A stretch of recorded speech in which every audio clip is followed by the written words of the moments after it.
ম্যাচের 34তম মিনিটের ঘটনা ছিল সেটি। উত্তেজনাপূর্ণ ম্যাচে শুরুতেই গোল খেয়ে যেন ভারত একটু উগ্র হয়ে পড়েছে। তপু বর্মনকে রীতিমতো ধাক্কা দিয়ে ফেলে দেয় ভারতের বিক্রম। আর সাথে সাথেই উত্তেজনা এমন পর্যায়ে পৌঁছে যায় যে দু দলের খেলোয়াড়রা হাতাহাতিতে জড়িয়ে পড়ে।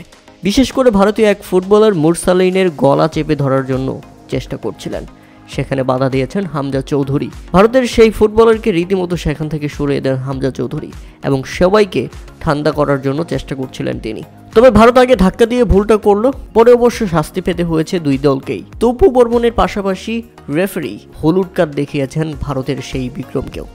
দুই দলের ফুটবলারকেই হলুদ কার্ড দেখানো হয় এই যাত্রায়। যে উত্তেজনা রীতিমতো ছড়িয়ে গেছে গ্যালারি পর্যন্ত। গ্যালারির দর্শকরা ফেটে পড়েছিলেন যখন তপু বর্মনকে ধাক্কা দেওয়া হয় এবং মুরসালিনের মাথায় আঘাত করা হয়, তার গলা চেপে ধরার জন্য চেষ্টা করা হয়েছিল। এই ম্যাচে যদিও ভিআর নেই, ভিআর থাকলে অবশ্যই এটার জন্য অন্তত একটা প্লেয়ারের মাথায় আঘাত কিংবা গলা চেপে ধরার অ্যাটেম্প যে নিয়েছিল ভারত, সেটার জন্য লাল কার্ড প্রাপ্ত ছিল ভারত।